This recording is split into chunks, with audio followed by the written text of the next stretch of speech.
Makanya ketika kita berdoa di Fatihah, rungokno tenan. Ketika kita doa di Fatihah seperti ihdinas siratal mustaqim iku siratal ladzina an'amta 'alaihim. Mestine normalnya kan tunjukkan kami jalan yang lurus yaitu siratoka, jalan engkau ya Allah. Itu tidak seperti itu, tapi siratal ladzina an'amta 'alaihim, jalannya mereka yang telah engkau beri nikmat. Karena manusia enggak mungkin niru Allah langsung, mergo Allah itu mboten apa? Mangan mboten. Artinya kita ini bisanya niru, ya niru wong ketemu wong, hadis ketemu hadis. Sebab itu ajane wong toreko ya ono benere ketika mengatakan wong kudu di guru. Cuma tak arani ono benere kok enggak fairnya kan kadang maknane guru itu hanya mursyid. Sebetulnya ngomongnya ndak usah seperti itu ya. Semua orang harus punya sanad. Sanad di toreko disebut mursyid, ning ilmu hadis disebut rawi, ning kepesantrenan disebut napa? Kiai atau guru. Tapi problem sebagian orang itu kan asobia, torikoh. Yang penting itu duduin apa? Mursyid. Anak mahasiswa penting di dosen. Karena apa? Itu tadi rungokno tenan, awas kena salah. Orang itu ndak bisa niru Allah, sing iso ditiru padha-padha manusa. Mulane ihdinas siratal mustaqim siratal ladzina an'amta. Anut dalane wong sing telah engkau beri nikmat. Ya yang telah itu siapa? Ya sing wis mati. Iku sing mesti kena dinut sing wis mati. Tapi problem wong mati niku terserah sing nyejarahno. Padha wae iki misale anut Abdul Qadir Jilani utawa anut Imam Ghazali, rawine hop. Utawa penafsirnya goblok. Ya mau kados kula ngaji sore tak contohno, ana wong soleh alim jagungan mbek wong ayu utawa ketemu wong ayu takok-takokan ning perapatan. Terus mbok simpulno nak ngono jagungan mbek wong ayu iku. Lha kan goblok banget. Padahal iso wae wong iki faktor tonggo sehingga ngregani utawa kebetulan cawe wedok mau takok bab haid. Gelem ra gelem kan kudu dijawab. Dan kesunatane jawaban ning perapatan, nek ning omah rapati sunat. Tak jamin secara fikih. Semakin di depan umum semakin baik karena ketemu perempuan yang tidak mahram baik di depan umum maupun baik dhewean. Baik di depan umum. Tapi kadang-kadang wong sing iso ngaji malah ngono kok ngarepe wong akeh aduk dhewean ya malah bahaya tuh bocah kok. Wong ra tau ngaji ku repot. Makanya kiai-kiai itu nak nyemak mbak-mbak itu rata-rata malah di depan umum. Memang bagus di depan umum kalau ketemu orang yang tidak mahram. Mergo pikirane wong ra macam-macam. Pantangannya seperti Dewi Nabi layak luwana rojulun bemrate. Tidak boleh orang persepen. Ya, jadi kan nanti tonggo ayu. Nak pun jagungan ke depan umum. Bener macam-macam. Nak kono gelem loh. Mestinya ora gelem jagungan baca elek. Tapi kadang orang berpikir, ojo ngarepe wong akeh mari ditiru. Lah asal di depan orang banyak itu harame rapati nemen koyok dewi. Tapi kan tetap nak disimpulno itu boleh repot. Baleni malih ya dados dalane Allah iku kudu niru wong, ora oleh langsung niru Allah mergo Allah iku mukhalafatul lawati niru wong. Mulane wazkur Ismaila wal Yasa. Kanjeng Nabi sing kekasih Allah kon niru Nabi Ismail, Nabi Yasa, Nabi Nabodal. Maksudnya niru wong. Kali Ismail di prestasi mengorbankan dirinya untuk abahnya. Iku ngewangi bangun apa? Ka'bah dan siap disembelih. Nabi Yasa di prestasi seperti ini, Nabi Dzulkifli punya prestasi seperti ini. Iku dawuh pangeran kena eling aku, iku eling hamba-hambaku sing saleh. Mergo eling Allah langsung tuh tidak bisa karena ada problem apa? Allah itu mukhalafatul lil hawadis. Saiki wong udah ora iso ngaji, muni langsung anut Kanjeng Nabi. Anut Kanjeng Nabi itu artinya apa? Pastikan riwayatnya benar dulu. Nabinya pasti benar, tapi riwayat yang sampai ke kita. Pertanyaannya bukan kita anti anut Nabi, memastikan riwayat itu benar atau tidak. Setelah riwayat itu benar, maknanya benar enggak? Bisa saja maknanya salah. Kayak kelompok-kelompok yang mudah mengkafirkan orang itu maknanya hadis salah. Memang Nabi ngendikan laisa minna ya tidak termasuk golonganku wong sing tau bodoni. Tapi maksudnya Nabi ya dalam konteks itu tidak termasuk golonganku. Bukan berarti dia sama sekali tidak termasuk umatnya Kanjeng Nabi. Karena dalam banyak hadis Nabi ngendikan syafaati li ahlil kabair min ummati. Umatku sing tahu dosa lah berhak mendapat syafaat. Andai kan orang yang pernah bodoni langsung enggak umatnya Nabi, berarti menjadi kafir. Antuk dari hadis laisa minna. Ora termasuk golonganku wong sing nate bodoni man ghasyana. Banyak kalau nuruti itu banyak, tidak termasuk golonganku sing bodoni, termasuk golonganku yang itu kan banyak yang dicap Nabi enggak. Riwayatnya benar tapi pemaknanya salah. Makanya ada pepatah masyhur itu kalau dalam tradisi ulama itu, laula murabbi lama arafna rabbi walau lal ulama lama arafnal am. Iya, laula murabbi umpama ora ana sing didik aku, lama arafna rabbi. Kita ndak akan ngerti Tuhan ingsun. Ya, jadi misalnya kue urip ning alas, gak ana guru, gak ana apa, rom yo wit iki pahit, wit iki manis. Nah, banyu iku nyegerno kan ngono-ngono tok. Kowe roh pangeran kok ndi saja. Usah belajar filsafat sendiri. Paling rom kidang mbok bedak, roh celeng mbok bedak. Jenenge ra ono siapa-siapa. Mulane laula murabbi lama arafna rabbi. Jadi kita tahu Allah barokah para murabbi wong sing didik. Jika hubungan kita dengan Allah itu ya nurut sing didik. Ya jenenge laula murabbi lama arafna rabbi. Terus nomor loro walau lal ulama lama arafnal anbiya. Andai kan ndak ada ulama, kita juga gak ngerti Nabi. Kowe kok sithik-sithik sunah Rasul hadis sing nerangno sapa? Kalau ngerti Nabi ku nak sujud iku ngene, kowe jare sapa? Iku sangka sallu kama raaitumuni sholli. Sahabat nyekseni sujude Nabi, tabiin nyekseni sujude sahabat, tabiin nyekseni sujude para tabiin, terus sampai kula ngerti sujude Mbah Mun niru Mbah Zubair, niru Mbah Karim Nirboyo, terus niru sampai Mbah Hasyim niru Mbah Mahfud niru sing arange Anatut Talibin Nabi Bakar Sato. Beliau niru Utsman Ad-Dimyati, terus niru Sayyid Zaini Dahlan ya, terus saya Utsman Ad-Dimyati, terus sampai kanjeng Nabi Muhammad sallallahu alaihi wasallam. Mulane walau lal isnad laqala man sa'a ma seandainya tanpa sanad maka orang akan ngomong sekena. Karena itu agama. Sehingga Allah orang ngendikan ihdinas siratal mustaqim siratoka, tapi ngendikane siratal ladzina. Kita harus ngikuti orang. Orang itu siapa yang bisa diikuti? An'amta alaihim, yang telah engkau beri nikmat. Saiki wong udah ora ngerti ngaji ngene iku, supaya anut Nabi. Karena kalau anut Nabi secara 100%, misalnya ki sisa niru nyun sewu, misalnya sisa niru hal tertentu. Wis kowe nak serampangan, saiki sampe nak bedheki. Kowe saiki misalnya wis sisa niru Nabi salat qobliyah. Wis qobliyah niru Nabi, cingkrange wis anut Nabi.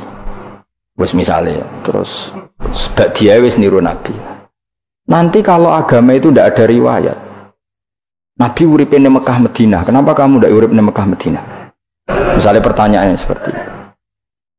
Maka yang ini terus panjang. Nah, memperdebatkan seperti ini itu tidak ada dulu ulama. Mulai dulu nggak ada memperdebatkan seperti ini. Karena ulama lah yang tahu cara pandang. Usul fikih ini. Nabi ketika nempat di Madinah itu jenenge waqi'atu ainin, satu fakta. Sementara Nabi nak nasrul Islam itu misi. Ulang lagi ya, Nabi nempat di Madinah namanya waqi'atu ainin, satu fakta. Tapi Nabi nasrul Islam, menyebarkan Islam itu satu misi, satu himmah, satu cita-cita. Sehingga kalau ulama ditanya, kamu hidup di Madinah tapi nggak bisa menyebarkan Islam, dengan hidup di Uni Soviet dan menyebarkan Islam, milih mana? Sehingga Sayyidina Ali karramallahu wajhah itu milih pindah ke Najaf, ke Irak, karena beliau menganggap Madinah sudah cukup aman Islamnya, aman peradabannya. Beliau ingin menyebarkan Islam di bawah kemana? Kufah, yaitu tenggene Najaf. Nah, tapi nggak bisa kamu katakan, Sayyidina Ali gak niru Nabi. Nabi urip di Madinah kok dia pindah budi Irak. Tapi karena pertanyaannya bisa dibalik, nak tetap neng Madinah, orang Jawa nguyai segoro tahsilul asik, karena mendakwai sesuatu yang sudah jalan. Tapi kalau ke Irak, menyebarkan agama. Waktu galeng ini, nak kue neng Papua, aku nggak masjid sebagai pendiri. Tapi nak kue neng kota, ngurmat masjid itu untuk opah, misalnya milih nanti. Cara gue golek ridane pangeran. Nah, misalnya seperti itu. Jadi ulama usul fikih yang tahu duduk perkaranya itu. Ya sudah, kita harus mengikuti ulama. Karena dia yang tahu, beliau-beliau ini yang tahu cara pandang. Mulane laulal ulama, lama arafnal anbiya. Dulu ketika era murni itu orang sedekah itu biasa, mesti diterima. Hadiah ya biasa mesti diterima. Tapi ketika era Umar bin Abdul Aziz, beliau jadi khalifah, dulu seperti itu namanya sedekah, sekarang suap. Semenjak itu ada aturan baru, kalau orang sedang jabat, kok dikasih hadiah orang berperkara itu nggak boleh, karena potensinya. Dulu nggak kebayang ada suap itu, karena orang kalau ngasih ya ikhlas, bahkan diterima itu sudah senengnya bukan. Nah ini gak, salam tempel sidik ngatur kiai. Mulai dolim. Jaluk aneh orang aneh-aneh, orang sekedar ngundang pengajian, jaluk swarga. Amit-amit tenan. Justru itu mari ra swarga, wong salam tempel ngono kok jaluk aneh apa? Swarga. Jadi saya ulang lagi ya. Eling-eling makalah ulama, laula murabbi lama arafna rabbi walaula ulama lama arafnal anbiya. Karena kita butuh sanad. Kalau kamu tanpa sanad, maka membayangkan Islam itu sesuai yang kamu bayangkan tadi. Jadi misalnya bayangkan Nabi itu figur yang begini-begini. Padahal kadang Nabi itu figur yang secara ilmu soleh itu malah kadang nggak iso nalar. Sing iso nalar itu ilmu yang riwayat. Misalnya gini, Nabi itu punya sisi unik. Kalau dahar itu di depan umum, ya kadang sampai di luar di depan umum. Terus kalau memperlihatkan sebagai manusia itu ya diperlihatkan. Kenapa? Karena Nabi jadi Nabi itu setelah Nabi Isa. Nabi Isa karena begitu sempurna malah kecelakaan dianggap pangeran. Sehingga Nabi itu kalau dahar itu di depan umum. Terus Nabi istrinya banyak. Karena untuk mempertegas bahwa Nabi itu tidak Tuhan. Karena ciri utama Tuhan itu tidak beristri, tidak beranak, tidak makan, tidak minum. Jadi kamu ini cara bahasa modern itu Nabi justru bikin kontra dengan Tuhan supaya kelihatan tidak sebagai Tuhan. Nak loro yo bangga, nak dahar yo bangga, nak ngombe yo bangga. Justru itu bagus. Itu di ranah ilmu. Tapi nak di ranah rasa, kowe kan seneng di panutan sing terkenal atau mangan. Terkenalir atau ngombe kan kesannya kan luweh keren, tapi secara ilmu itu tidak bagus karena nanti ada potensi kecelakaan dianggap Tuhan. Itu contoh-contoh kecil. Jadi itu ilmu. Loh, yang tahu itu ya tak ulang lagi ulama. Justru Nabi ketika sakit, ketika dipanah ya luka, ketika diantemi wong kafir ya berdarah-darah, itu bagus. Orang nggak perlu memitoskan Nabi itu orang yang misalnya nak dipanah ra tegas, dibacok ora apa-apa. Iku gak Nabi pendekar, jadi paham. Jadi tapi itu secara ilmu dan sahabat nggak pernah kecewa misalnya nyon sewu Nabi dipanah kok apa-apa ya ra kecewa, ya seneng ae. Karena mereka diajari Nabi, aku itu gak pangeran. Nah ini saya cerita. Jadi andai kan agama itu tidak berdasar sanad, tidak berdasar ilmu, maka orang akan menghayalkan agama dengan pikirannya sendiri. Itu kan seperti orang idolakan Gajah Mada, wah Gajah Mada terlalu sempurna sampai musno. Jadi gak ada kuburane, baliknya neng langit. Soalnya itu inti lah musno terus macam-macam. Nah bayangkan kalau agama disepertikan itu, betapa bahayanya. Makanya agama itu butuh apa? Sanad. Karena sanad ini yang menjaga konstitusi apa? Agama. Makanya eling-elingin apa? Laulal ulama lama arafnal anbiya walau la murabbi lama arafna rabbi. Kita tidak pernah tahu Tuhan kecuali. Nah maka guru ini posisinya kuat sekali. Saking kuatnya posisi guru, ya guru yang seperti ini sampai ada pepatah tadi man ta'allama bila sayhin fasehu setan. Orang belajar tanpa guru berarti gurunya itu setan. Karena ekstrimnya guru, ekstrim, orang tanpa guru itu. Nah kemudian terus mulai ada dominasi. Orang toreko hanya nganggap itu mursyid, mahasiswa hanya nganggap itu dosen misalnya. Terus di tradisi ilmu itu guru. Sebetulnya itu tidak itu semua, yaitu bagian dari itu, tapi tidak itu semua. Yang penting itu ada sanad. Jika cara pandang itu tadi, Nabi di Medina itu waqi'atu ainin, satu fakta sosial. Meskipun dengan segala fadhailul Madinah, tetap itu satu fakta sosial. Bukannya Rasulullah terbanyak hidup di Kufah. Mulai Sayyid alim-alim di Kufah, setelah itu pindah ke Yaman. Apakah pindah ke Yaman itu berarti meninggalkan tempat gaya Rasulullah? Tidak seperti itu. Tapi ciri utama Nabi itu dakwah dan nasrul ilm. Dan yang butuh zaman itu Yaman ya ke Yaman, yang butuh itu ke Indonesia ya ke Indonesia. Nah, andai kan sunnah Rasul dimaknai secara sepihak, kudu urip ning Madinah. Berarti orang Islam sekali gak ning Madinah gak dianggap sunnah Rasul. Wah, kan terus panjang jadinya. Makanya terus ada ilmu, yaitu namanya usul fikih. Usul fikih itu yang ngatur itu semua, yang bisa menganalisis. Caranya gampang saja. Zaman Nabi Sugeng itu sudah nyuruh Sayyidina Ali ke Yaman, disuruh dakwah ke Yaman. Beberapa sahabat disuruh ke daerah-daerah terpencil. Artinya apa? Andai kan yang ditempati Nabi Madinah itu jadi sentral, harus orang di Madinah, Nabi tidak akan menyuruh orang keluar dari. Tapi nyatanya mereka disuruh keluar demi kepentingan dakwah. Berarti keluar dari Madinah itu bukan meninggalkan sunnah Rasul. Akhirnya terus jadi ilmu. Makanya terus dibedakan mana waqi'atu ainin, mana yang misi. Tentu didahulukan apa, misi atau himmah. Jadi itu harus ada ilmunya, memang seperti itu. Misalnya termasuk yang paling terkenal saya contohkan berkali-kali, Nabi itu kalau sedekah ya pakai tamar, kalau uang ya pakai dinar. Tapi ilmu kita tahu maknanya itu adalah alat tukar.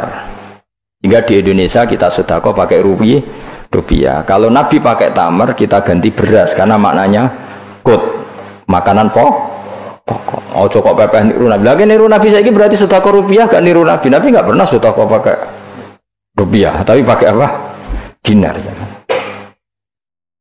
Nah itu terus ada ilmunya, yaitu disebut ada ilmu waqi'atu ainin. Kebetulan Nabi orang Mekah, maka sedekahnya pakai dinar. Di era itu orang Mekah seringnya dahar kurma.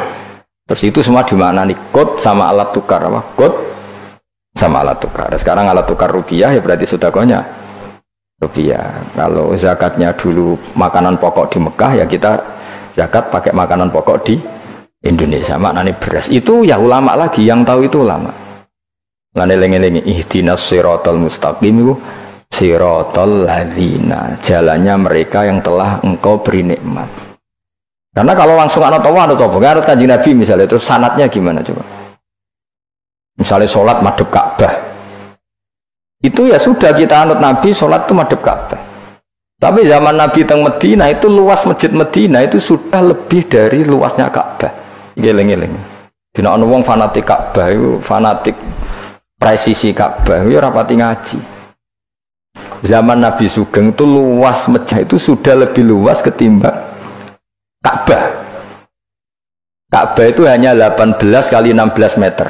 Saya rungokno 16 sampai 18 meter diameternya itu. Berarti kalau ingin kenceng Ka'bah, semua masjid harus luas maksimal itu 18 meter.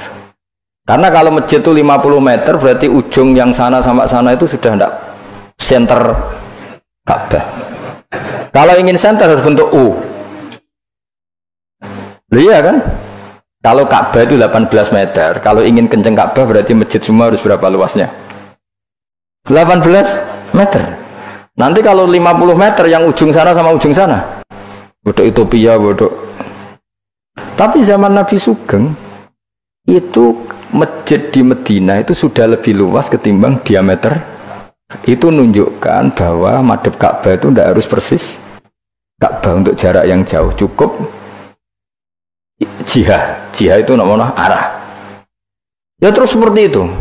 Lagi-lagi lalu lama arafnal ambiya. Kemudian nasah mansuh. Kalau sampean belajar textbook, Nabi Ibrahim bujune akeh, Nabi Dawud bujune akeh, Nabi Sulaiman apa meneh. Kowe langsung anut. Ya tidak bisa. Ulama yang tahu ini syariat yang sudah mansukhoh, sudah dihapus ketentuannya.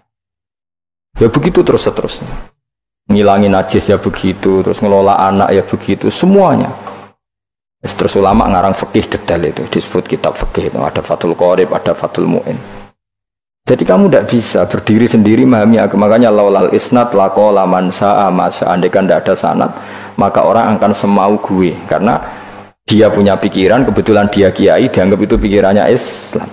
Dia punya pikiran, kemudian dia mubalek pas acara Islam, dikira itu pikiran, padahal pikirannya Juga ada orang ngomong, "Ki sekarang harus kaya, kalau nggak kaya nggak dihormati." Mana ada target Islam ingin dihormati?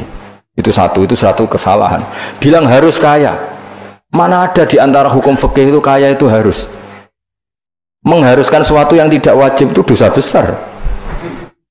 Ijabu malam wajib. Itu sudah salahnya kebanyakan.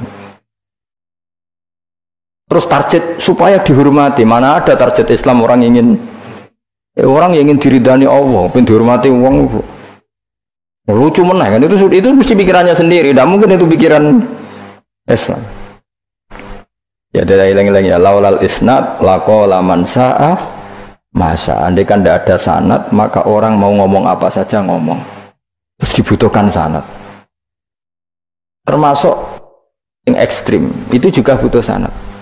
Misalnya ini contoh paling gampang ya. Ada dua orang saling bunuh, sama-sama mukmin, sama-sama bawa pedang tarung, terus yang satu terbunuh. Zaman Nabi Sugeng itu ngendikan al-qatil wal maqtul finnar, yang bunuh dan yang dibunuh di neraka. Buktinya zaman sahabat itu iskal itu janggal. Hadza al-qatil ya Rasulullah, fama balul maqtul. Oke, kalau yang terbunuh, yang membunuh masuk neraka saya sepakat ya Rasul. Tapi kalau yang dibunuh dosanya apa? Jawab Nabi, innahu kana harison ala qatli sahibi. Yang terbunuh sebetulnya mentalnya pembunuh, cuma nasibnya. Maka yang diukur Islam itu himmah, bukan nasib. Dia terbunuh itu fakta, tapi mentalnya pembunuh, sehingga dia harus masuk neraka karena mentalnya pembunuh, nasibnya terbunuh, tapi mentalnya pembunuh, sehingga al-qatil wal maqtul benar. Nah itu seperti itu. Kalau nggak kita pakai riwayat nggak bisa, kita masih pakai logika yang qatil di neraka, yang maqtul di surga. Maka jangan-jangan kita di Indonesia bisa saja kita ini Islamnya luar biasa, karena justru di Indonesia itu kita dakwah. Makanya di guyonan kiai terkenal itu, ini kisah nyata tapi jadi guyonan, tapi nyata. Ada orang dari beberapa negara, ya nggak apa-apa, Imam Akbarnya saja nggak dapat apa-apa. Wah, mereka cerita, wah kalau di kita digaji gini, karena negara sudah peduli sama imam masjid, sama imam musola gini. Nah, setelah dia bangga sama kiai Indonesia digosok, makanya kamu sholat terus ya, takut potong gaji. Itu kagetnya bukan main, yang ulama-ulama internasional. Karena kalau satu bulan itu gajinya pas itu cerita 70 juta, yang kelas Timur Tengah itu. Bisa kamu bayangkan berarti per sholat berapa ya? Kan satu sholat itu 5 ya, 5 kali 30 berapa? 150. Berarti per sholat nilainya sekitar 1 juta ya, 500.000 ya. Berarti kalau nggak sholat 2 kali potong 1 juta. Oh, kagetnya bukan main ketika digojlok ulama Indonesia. Makanya kamu sholat terus ya, takut potong. Sakurnya Indonesia khair, Indonesia bagus kan ya, mergo rausawa rausan apa? Rausan gaji. Meskipun ya mutang-mutang bolak-balik. Nah ini cerita, yaitu guyonan, tapi itu masuk akal. Jadi kita ini jangan, kadang-kadang kita ini merindukan Indonesia kayak negara-negara di sana yang imam masjid diapresiasi oleh negara, muadzin diapresiasi, itu oke. Mungkin pada sisi negaranya bagus karena ngurus orang-orang soleh. Di sisi orang solehnya yang masalah karena mengganggu ikhlas. Jadi kayak wong kiai disuwani wong ayuhin. Wong ayu ini delok kiai jari ibadah, kiai ini sing masalah, aman delok terus. Jadi ya, jari delok wong alim kan ibadah, sing masalah sing wah repot tuh. Ya kayak tadi, negara berbuat baik sama kiai, misalnya kiai digaji gini, negaranya baik karena ngurmat kiai, tapi kiai tergantung gaji ini yang mulai masalah. Itu yang tahu ulama, lagi-lagi ulama.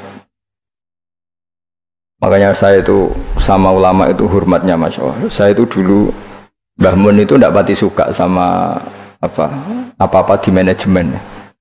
Termasuk saya dulu pernah tanya, kenapa beliau kurang suka misalnya yatim piatu dititipkan di satu manajemen. Jawabnya Mbah Mun itu lucu. Aku kepengen wong anut hukumnya pangeran, misalnya yatim ya kewajibannya yang keluarga. Ngono iku ngelatih wong lali kewajibannya. Ya ngelatih orang lali kewajiban. Jadi misalnya saya punya kakak meninggal, anaknya misalnya yatim, atau punya adik meninggal, anaknya yatim. Agama ini kan punya aturan, kewajiban pertama pada ibunya, pada pamannya, pada keluarga dekatnya. Tapi lalu era modern itu, tentu yang bikin yayasan yatim piatu itu bagus karena niatnya menampung yatim piatu. Oke, itu bagus, niat yang bagus. Problemnya di keluarga yatim tadi. Dari terbiasa merasa itu punya kewajiban ngurmat ponaan, gara-gara ada yayasan dititipkan. Berarti corong Jawa kulino tinggal gelanggang. Tapi tetap hukumnya Allah yang wajib siapa? Pak D, Pak L-nya. Tapi ketika ada yayasan dititipkan. Makanya kadang ada kebaikan itu bagus di yang bikin karena niatnya baik, tapi tidak bagus untuk yang kita. Karena terus nanti orang itu terbiasa meninggalkan apa?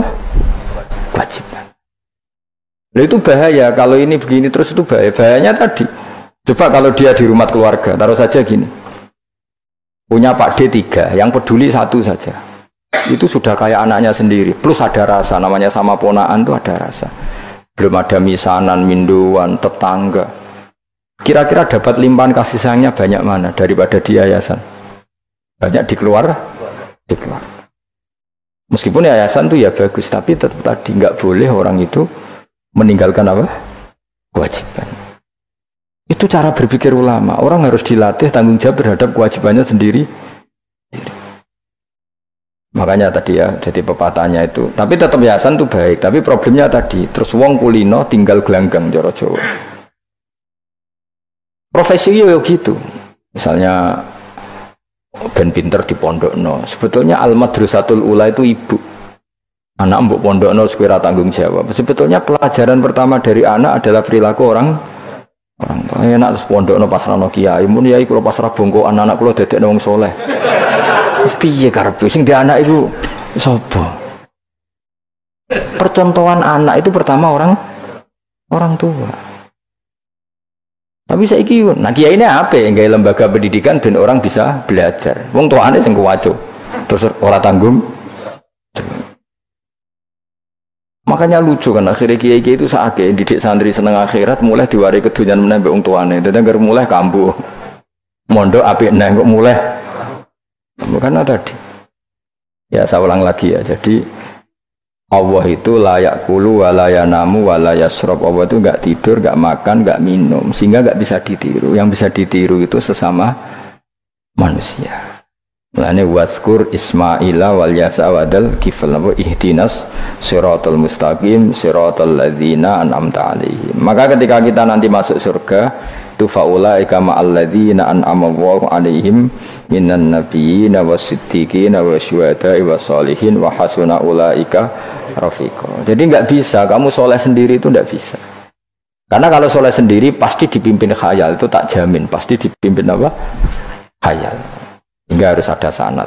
Ya, makanya laulal isnad laqala man sa'a ma sa'a. Andai kan enggak ada sanad, maka orang mau ngomong apa saja diomongkan. Makanya kita butuh apa? Butuh sanad. Kalau terusakan ya. Terus nanti Rabbus samawati wa ma min ilahin illallahul wahidul qahar. Rabbus samawati. Pangeran iku sing mengerani pira-pira langit wal ardi lan bumi, wa malan perkara bainahuma antarane samawat lan ardh. Al azizu turdat sing menangan, al ghalibu sing kang menangan ala amri. Ing atase urusane Allah. Al-Ghafaru kang akeh nyepurane li auliyaihi maring pira-pira kekasih Allah. Kul ngucap sira Muhammad lahum maring para kafir Mekah zaman iku huwa nabaun azim. Huwa utawi iki iku nabaun azim. Huwa utawi iki lah Quran misalnya. Huwa utawi iki lah Quran iku nabaun cerita azimun kang gedhe. Antum kang utawi sira kabeh andu saking Quran iku muriduna iku mengo kabeh. Ail Quran itu kesehute Quran lagi kang ambak tukang cerita ingsun kum ing sira kabeh fi iklan lagi. Wajib tu lan teko ingsun kum ing sira kabeh. Fihi napa fihi? Wajib tu kum fihi. Wajib tu lan nekane ingsun kum sira kabeh fi dalam Quran bima klan perkara layak lamu. Layuk lamu kang ora den kinawari apa ma ila bi wahyin. Wa wa qauluhu ma kana liyamin ilmin bil malil ala iku nabaun azim. Ku cerita yang besar. Maka orang iku liya kedingsun min ilmin saking pengetahuan bil malaila ala kelawan percakapane malaikat papan atas dari malaikat itu yakhtasimu nalikane berdebat sapa ngake fisani Adam ing dalam masalah Nabi Adam hina qala wa ta'ala inni ja'ilun fil ardi khalifah in huwa ora ana ta kabeh iku in iyuha ilayya ma kana yamin ilmin bil malaila ala id yahtasimun. Iyuha ma yuha tegese ora den wahyu ana ilayya maring ingsun apa illa annama kecuali sak temne ingsun sak temne ingsun nadzirun iku wong sing ngekeki peringatan mubinun kang jelas oleh ngekeki peringatane bayinul ingdar tegese banget oleh ngekeki peringatan. Waskuran iling sira iskoran alikane dawa sapa rabbuka pangeran sira lil malaikati maring malaikat inni khaliqum basyaram mintin. Inni sak temne ingsun khaliqun dat sing gawe. Ingsun gawe basyaron ing manusa mintine sange lemah. Wa utawi basar iku Adamu Adam. Fa idza sawaituhu mongko nalikane wis nyempurnano ingsun hu ing Adam, atmam tu tegese nyempurnano ingsun hu ing Adam. Wa nafakhtu lan yub ingsun ajra itu tegese melakono ingsun fi ing dalam Adam min ruhi sanging roh gawean ingsun. Wa namanani sanut kula man min ruhi sanging roh gawean ingsun. Ora bermakna min ruhi sanging roh ingsun, berarti Adam ditiup ruhi Allah terus di Adam ada ruhi Allah. Gue jadi setengah Nasrani, gue jadi Roh Kudus ini, jadi mulanya repot. Jadi nama ini sanut aku, soalnya min ruhi sanging roh yang digawe ingsun jero untuk bulat mana. Fasara mengko dadi sapa Adam khayan dadi urip. Nah, wa idhofatur roh ta ing idhofano lafat roh ilaihi maring min ruhi ku tasrifun mung ngekeki penghormatan di Adam maring Adam. Lagi-lagi ini malaikat. Malaikat itu di apa? Malaikat itu kan yo duwe pikiran. Terus iblis yo duwe pikiran. Sing padha-padha pikiran niku ya rada bener iblis. Pikirane lho ya. Tapi nurute bener malaikat. Jadi umpama agama anut pikiran ya bener iblis. Berarti cara berpikir iblis iku Adam ku sangka lemah, aku sangka api. Berarti keren aku. Nah, cara pikirane malaikat wis ora mikir bombol ndi dikongkon yo manut. Jadi agama ini sanat. Agama ini seorang lagi napa? Sanat. Sakjane cara tauhid ya keberatan. Aku ana istilah Baitullah ya keberatan. Wong Baitullah maknane omahe Allah itu takok. Allah manggon wirdi ning Ka'bah. Jadi kita harus ngikuti ulama. Dikatakan Baitullah itu nama penghormatan. Sesuatu itu mulia, maka disebut Baitullah. Bukan berarti Allah nempat di situ. Mergo Allah ndak butuh napa? Tempat. Jadi itu kan jelimet, mang. Lagi-lagi yang tahu itu ulama. Masjid ya dikatakan Baitullah. Dan misalnya iki masjidnya pangeran, malah nambah mana nih lucu. Masjidnya pangeran, berarti iki tempat sujudnya pangeran. Nah, kacau kayak. Tapi berhubung wong ra paham alhamdulillah demun iki masjidnya pangeran. Jajal mana nih bahasa Arab? Iki masjidnya pangeran, makna nih terjemah. Iki tempat kacau. Baru kayak bodoh dora roh naiku kacau. Jadi wajib. Yang melane anut ulama. Jadi darani Baitullah apa dikatakan dalamnya Allah maknanya apa idhofatut tasyrif. Napa idhofatut tasyrif maknanya omah sing mulia sampai diistilahno dalamnya Allah. Wis kudu bulet ngono koyo niki napa? Wa idhofatur roh lahu napa? Tasrifun di Adam. Jadi orang kok wa nafakhtu fihi min ruhi Nabi Adam tak kaya rohku ora, tapi sebuti tak tiup dari roh sing roh iku urusanku, tapi ora ruhi Allah mboten. Niku jenenge apa wa idhofatur roh ilaihi napa? Tasrifun mok bentuk penghormatan di Adam maring Adam. Waruhu terro iku jismun jisim latifun kang alus. Yahya kang dadi urip bi kelawan ikilah jisim. Yahya kang dadi urip bi sebab ikilah jismun sapa alin sanu manusa binufudhihi kelawan tembusir roh fi fil jismi. Maka umangka napa njungkel sira kabeh lahu maring Adam sajidina hale sujud kabeh. Sujud tahiyatin kelan sujud penghormatan. Keyakinan Imam Suyuti niku bil inhinai mok kelawan diluk. Di Imam Suyuti ya rada unik. Jadi pikiran Imam Suyuti itu, tapi itu tidak disepakati ahli tafsir. Ketika Adam diciptakan itu, ayo sujud, hanya diluk gini. Jadi tidak sampai sujud kayak sholat, itu pikiran Imam Suyuti. Karena Imam Suyuti itu masih meyakini sujud yang kayak sholat itu mukhtasun lillah, hanya untuk Allah. Itu pikiran Imam Suyuti. Makanya beliau menafsirkan sujud itu hanya diluk. Tapi nak cara Senawi Banten umumnya ulama mengatakan ya nak malaikat itu sampai sujud kayak sholat. Tapi bukan niat sujud ke Adam, tapi karena itu perintah Allah. Jadi hakikatnya sujud kepada perintahnya Allah, bukan ke makhluk yang bernama Adam. Artinya gini, pentingnya ulama ngendikan gini, tidak akan pernah ada syariat makhluk disuruh sujud ke makhluk. Lagi-lagi pentingnya ulama. Jadi tidak bisa, misalnya kamu berdasar cerita Nabi Adam, oh kalau gitu saya boleh sujud ke Nabi Muhammad, saya boleh sujud ke guru, tidak bisa. Selamanya tetap nggak bisa. Karena ketika malaikat sujud ke akadnya, mereka hanya sujud terhadap perintahnya Allah Subhanahu wa Ta'ala, bukan sujud ke makhluk. Karena sujud ke makhluk sampai kapanpun tidak pernah sah atau tidak pernah boleh. Jadi pilihannya dua. Nak dari Imam Suyuti sujudnya hanya apa? Diluk, kayak diluk pas apa? Kayak orang-orang Cina itu, pokoknya diluk gini. Kedua, atau memang kayak sujud pas sholat, tapi bukan niat sujud ke Adam sebagai makhluk, tapi sujud karena itu perintahnya Allah Subhanahu wa Ta'ala. Jadi hakikatnya sujud kepada Allah. Makanya kalau dalam ngaji-ngaji ulama itu, agama ini dari awal unik. Allah melarang sujud kepada batu, tapi kita sholat itu madhep Ka'bah. Kemudian juga ada batu. Makanya kita harus menanamkan bahwa semua sujud itu lillahi ta'ala. Dan soal ada arah, ya penting arah. Nggak mau arah madhep segoro kidul, repot. Jadi arah itu mau dipakai kesepakatan untuk menunjukkan kalau kita muslim, arahnya sujud itu ke Ka'bah, tapi tetap sujud kita hanya lillahi ta'alanya karena Allah. Saya ulang lagi ya, jadi itu pentingnya ulama. Hanya ada dua versi. Satu, malaikat tidak sujud kayak sholat, tapi hanya diluk. Ini cara Imam Suyuti, sujud tahiyatin bil inhina, bil inhina. Tapi kalau banyak ulama mengatakan ya sujud betul, tapi tidak niat sujud ke Adam, tapi tunduk kepada perintahnya Allah Subhanahu wa Ta'ala. Saja tamu kau sujud soal malaikatu malaikat kulluhum iskabene malaikat ajmauna halis kabene kabeh. Fihi ku tetap ing dalam dawuh kulluhum ajmaun tak kidani utawa taukid loro yaiku kulluhum dan ajmaun illa iblis kecuali iblis. Wa ta iblis ku abul jinni ku abul jin karena ana sapa iblis ku benal malaikat antarane para malaikat.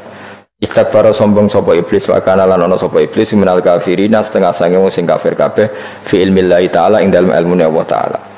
Kala dawuh sapa wa ta'ala ya iblis wa iblis ma manaka mau te apa iku mana ngalang-alangi apa maka ing sira antas juta ento sujud sira lima maring perkara kholatu kang gawe ingsun biadaya kelawan tangan loro ingsun manane kelawan kekuasaan ingsun manane yadaya di maknane nang ulama mergo nak maknane tangan kok repot nah berarti Allah duwe tangan terus dirubah Imam Suyuti diciptakan dengan tangan saya sendiri maknane apa tawalli itu tegese nguasani ingsun khalqawe gawe Adam. Jadi Adam tak bikin sendiri. Manane wis pokoke ngono. Dadi biadaya itu istilah penghormatan. Bukan hakikatnya Allah bikinnya pakai tangannya. Wa hadza utawi iki ku tasyrifun iku bentuk penghormatan di Adam maring Adam. Fa inna kulla makhluqin mongko sak temene hakikate kabeh makhluk ya tawala nguasai sapa Allah khalqahu ing gawe kula makhluk. Astakbarta am kunta minal alin astakbarta ana ta sombong sira al ana ing dalem saiki anis sujudi istifamu taubihin am kunta ana ta sira minal alin setengah sangge wong sing sombong-sombong kabeh.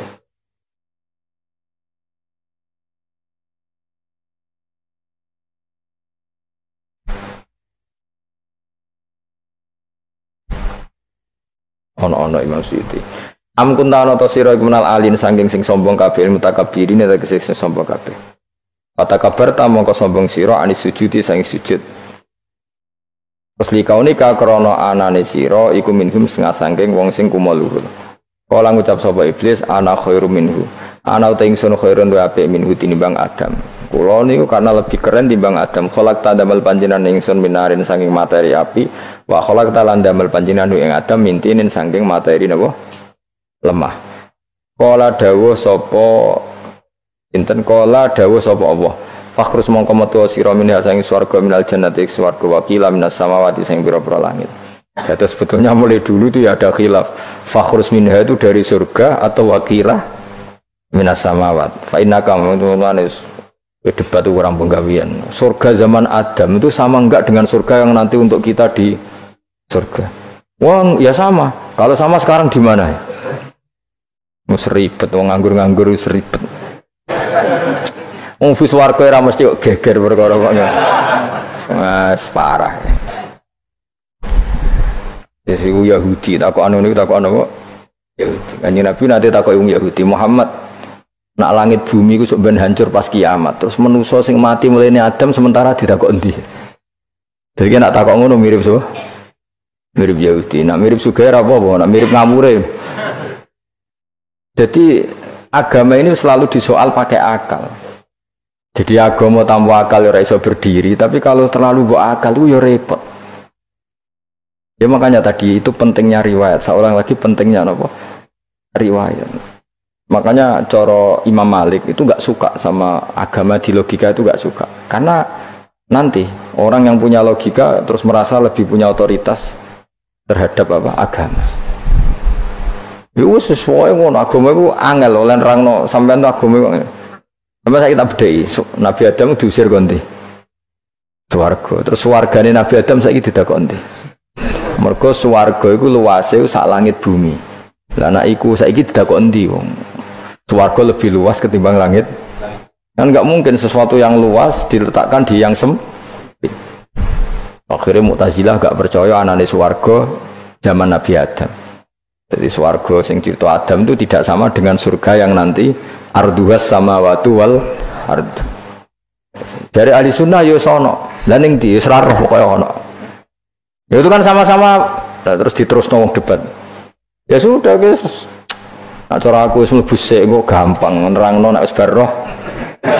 Secara teori kan gitu, ora roh kok nerangno sak usih roh. Ya sudah sampeyan bu swarga wae lagi apa? Lagi nerangno. Pas aku nerangno kowe ra ning swarga ya wis ra ketemu.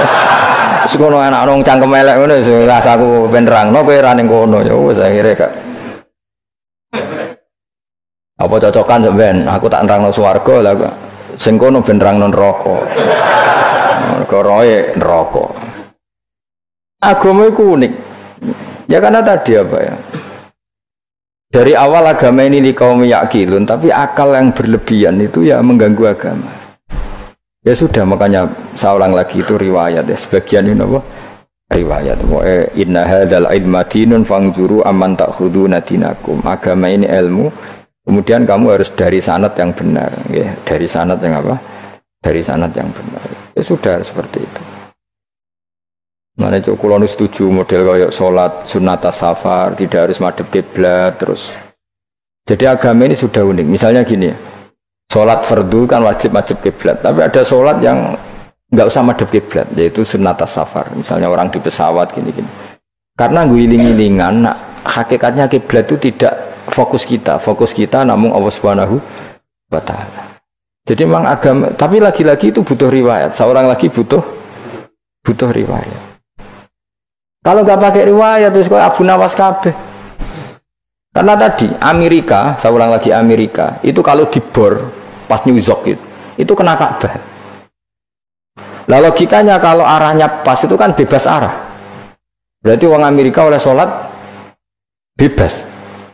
Tidak bisa seperti itu ya, tetap anut konsensus ulama sana atau tradisi sana, kiblat itu ngambil arah mana? Karena dia pas.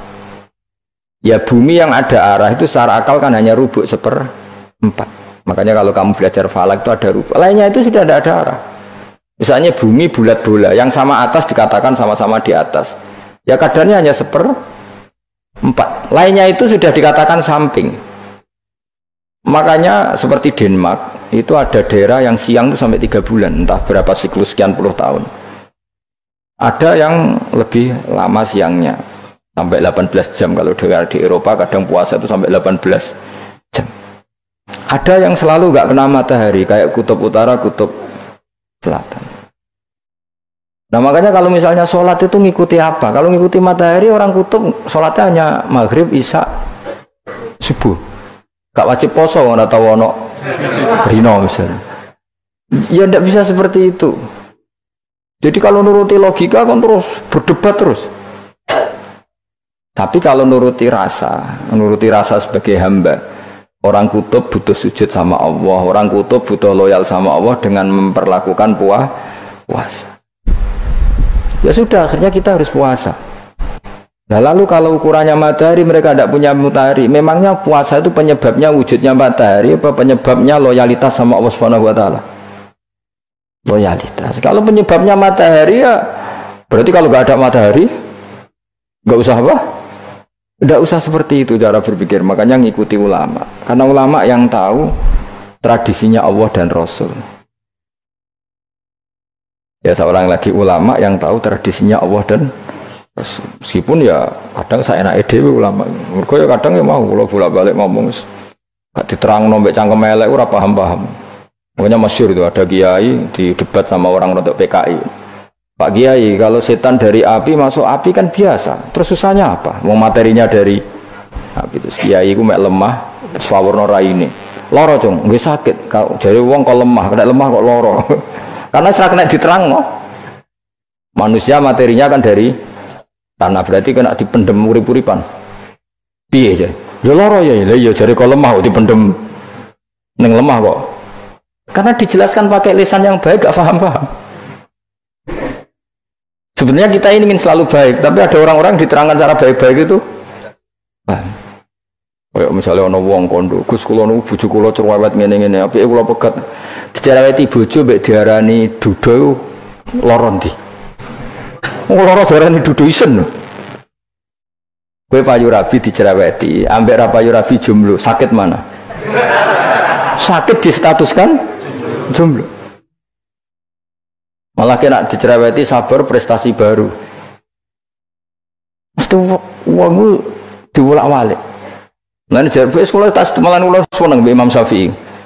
Kowe dirasani wong ning ngarepmu, diomongi, ambek dirasani seneng ndi? Seneng dirasani cara kowe. Cara Imam Syafi'i bukti wibawa, buktine ngomong ning ngarepmu rawani. Jadi Imam Syafi'i itu rileks urip. Ya Aba Abdillah, orang yang tadi muji-muji jenengan itu kalau di luar maki-maki jenengan.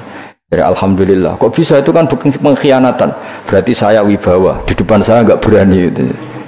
Wong itu suami Imam Syafi'i, ya cium tangan ya hormat. Tapi setelah di luar menghujat. Singkat cerita dilaporkan ke Imam Syafi'i. Orang yang tadi nyium tangan jenengan itu di luar ngerasani jenengan. Jadi Imam Syafi'i, alhamdulillah berarti aku wibawa, mendengar kurawani. Ya dianggap enteng saja. Terus ada orang misoi Ja'far Shadiq. Sayyid Ja'far Shadiq itu Sayyid putune Nabi, orangnya soleh alim, gurunya Abu Hanifah. Di antaranya gurunya Abu Hanifah itu Sayyid Ja'far Shadiq. Itu kalau dihujat orang diomongin ini, dimaki-maki. Sampai ke rumah. Pas mau masuk rumah, kamu masih ingin maki-maki saya? Iya. Tak tunggu sampai selesai. Setelah selesai sudah sampun, sudah. Masih emosi orang sudah. Kamu misoi saya berdasar apa yang kamu ketahui. Yang tidak kamu ketahui lebih banyak, maka saya tunggu. Wisen sampai terus ketika ditanya, kenapa engkau sabar ketika jenengan saya pisui? Orang ini akhirnya tobat, mencium tangannya, mencium lututnya.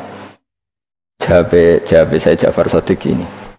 Aturahu tu'sokurhan, aturahu yu'sokurhan. Orang nggak paham kalimat itu, tapi tak terangkan. Ben dadi wali. Kowe roh pangeran, ya tahu. Sing durakani pangeran tuh banyak enggak? Yang maksiati pangeran tuh banyak enggak? Ya banyak. Yang pangeran sing di langit bumi wae dimaksiati, apa meneh terima aku. Akhirnya terus, jadi orang-orang soleh itu cara berpikir itu di luar kapasitas kamu. Apa ya? Mereka itu hanya Allah, taunya itu hanya Allah. Aku kan enggak egois, harga diri. Mana ada agama berdasar harga diri itu. Kalau dalam bahasa Arab disebut hamiyat al-jahiliyah, itu gengsi apa? Jahiliyah. Makanya ketika saya berkali-kali cerita itu, ada seorang ulama dipanggil tetangganya nom. Setelah sampai situ, sudah kembali, saya tidak butuh kamu. Setelah sampai rumah dipanggil lagi, sudah kembali lagi sampai 3 kali. Ulamanya tetap ceria, tetap nyaman. Ketika ditanya, kenapa engkau tetap nyaman? Wahai pemuda, kamu itu tetangga saya. Kata Allah dan Rasul, nak ku iman be Allah Rasul kon ngapi tangga. Lah kon ngundang aku ya teko. Ya seneng nuruti perintahnya. Ketika kamu nyuruh saya kembali, ya saya kembali. Memang itu keinginan kamu. Kowe tanggaku, aku kon nurut be tangga. Aku ora urusane mbek kowe. Aku mau nyaman mbek perintahnya Allah. Nangis pemuda tadi itu tobat. Kalau kamu kan warga diri, orang kok dipimpong. Gimana sih gak bakat wali blas. Jadi orang dulu itu nyaman. Karena pikirannya namun Allah Subhanahu wa ta'ala. Umar bin Abdul Aziz itu termasuk khalifah paling soleh setelah periode sahabat. Itu mau kapundhut itu sewantai semua. Ketika keluarganya menangis, kenapa kamu menangisi saya? Ya karena engkau mau mati. Memangnya kalau mati mau kemana aja? Ila khairi madhubin ilaih, ke zat terbaik. Terus aku mbok kon urip awar kowe gak jelas iso ngrumat aku ta ora. Anak Allah malah jelas. Saiki apik ndi urip mbek wong ora jelas sampai sing jelas. Ya wis kapundhut. Kowe kan gak mati ku wedi. Dosane akeh. Lah mungkin nek urip terus ora dosa apa to ngene. Gaya tok sih. Dosa kula cek kathah Gus kok mati terus. Ya malah apik mati biar dosa meneh. Biasa wae nek apik mati biasa karena potensinya kamu urip suwi ku dosane apa taat meneh. Ya jawab. Potensi nih. Dosa meneh apa taat meneh? Apa ya dosa ya taat. Terus pas mati pas taat pas dosa. Ya ora usah ngono biasa ya. Ape mati ae matur pangeran Gusti nak saene mati nggih. Mati mawon nak saene urip nggih. Urip mawon Gusti semua anut jenengan Gusti. Zaman kula urip sing ngrumat nggih jenengan, nggih sampean mati sing ngelola nggih napa? Jenengan pun donya sing ngurusin jenengan. Kan sebenarnya kalau kita berpikir itu kan nyaman. Zaman kamu hidup yang mengendalikan jantung, paru-paru, oksigen juga Allah. Dan kamu nggak tahu caranya, tahu-tahu hidup. Tapi setelah mati dikubur kamu iskal. Lalu sistem pernafasan saya gimana setelah saya mati? Memangnya zaman yang donya kowe roh. Oh karena ada oksigen. Terus oksigen wujudnya karena apa kowe ya ora roh? Oksigen dari zat gini lah zat iku kok sapa ya ora roh. Mau gaya tok ngomong mau tetep akhirnya ora roh. Nanti kadang kalau gawak mbek goblok wis ora roh kabeh dari awal semua alam semua iku gak usah nerang. Nah, artinya gini, kalau zaman di dunia kamu tidak bisa mengelola diri kamu sendiri,